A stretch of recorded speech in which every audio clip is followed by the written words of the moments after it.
대형 조선소 수주 부진으로 일감이 끊기면서 경남의 중소조선업체가 심각한 침체에 빠져 있습니다.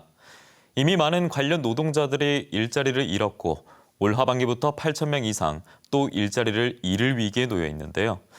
대형 선박 수리 개조 분야가 위기의 중소조선업체의 새로운 대안으로 이 가운데 떠오르고 있습니다. 서창호, 부정석 두 기자가 차례로 보도합니다.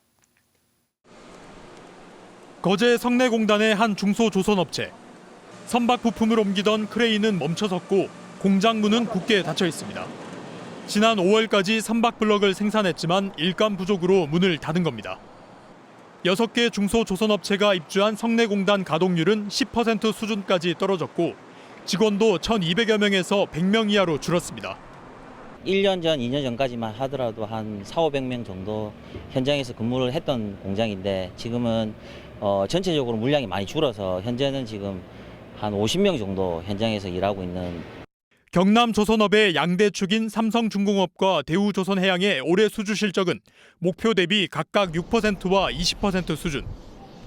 중소조선업체는 이들의 협력업체가 대부분이다 보니 연쇄적인 일감 부족과 구조조정으로 이어지고 있습니다. 수십 년간 종속 관계를 유지하다 보니 대형조선소의 수주 가뭄은 바로 조선협력사업의 일감 고갈로 이어져서 일하다 보니까 경영에 굉장히 위기가 오고. 지난 3월 이후 거제 중소조선업체에서 3,000명이 일자리를 잃었습니다. 이 추세대로라면 내년까지 8,000명이 더 일자리를 잃을 것으로 보입니다. MBC 뉴스 서창호입니다. 지난 2000년 건조된 13만 5천 세제곱미터의 LNG 운반선이 고성의 한 중견 조선소에 정박되어 있습니다. 5년마다 받아야 하는 종합검사에 앞서 세척과 도장을 하고 LNG 저장고 등을 수리하기 위해서입니다. 이 조선소는 수리 비용으로만 약 200만 달러, 우리 돈 23억 원에 계약했습니다. 대형 LNG 선박을 수리하는데 한 달 동안 4천여 명의 인원이 투입됐습니다. 우리나라에서 LNG 운반선을 수리한 건 지난 2005년 이후 처음입니다. 모든 게 지금 싱가포르나 안 그러면 말레이시아나 중국으로 다 수리를 하고 가고 있는데 이 시장이 너무나 크기 때문에 저희들이 매진을 하고 있습니다. 연구를 하고. 동남아시아에 집중된 대형 선박 수리 개조 시장이 새로운 블루오션으로 주목받고 있습니다. 국내 해운사의 외항선 수리 비용만 연간 5억 불, 우리 돈 5천억 규모에 우리나라를 입출항하는 해외 해운사를 포함하면 연간 1조 원이 넘습니다.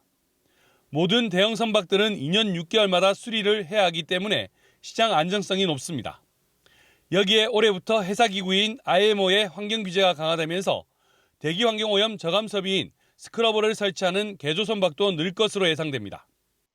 이 수리 개조 산업은 신조 시장과 다르게 조선 경기에 크게 영향을 받지 않고 꾸준하게 영업이익을 보장한다 하는 게 그 첫 번째고요. 지속적으로 고용을 유지할 수 있는 그런 삶이다 보니까는. 선박 건조 기술을 가지고 있는 경남의 중견 조선소들은 수리 개조 시장에 당장 뛰어들 수 있다는 장점이 있습니다. 다만 동남아시아보다 높은 인건비와 환경오염 사고 우려는 풀어야 할 과제입니다. 경남도는 그간의 신규 수주 중심에서 벗어나서 수리 개조 사업까지 확대함으로 해서 조선 산업의 생태계를 더욱더 확대하고자 합니다. 경상남도는 216억 원을 들여 고성의 친환경 수리 개조 지원센터를 구축할 계획인 가운데 선박 수리 개조가 조선업 체질 개선의 한 축이 될 수 있을지 주목됩니다. MBC 뉴스 부정석입니다.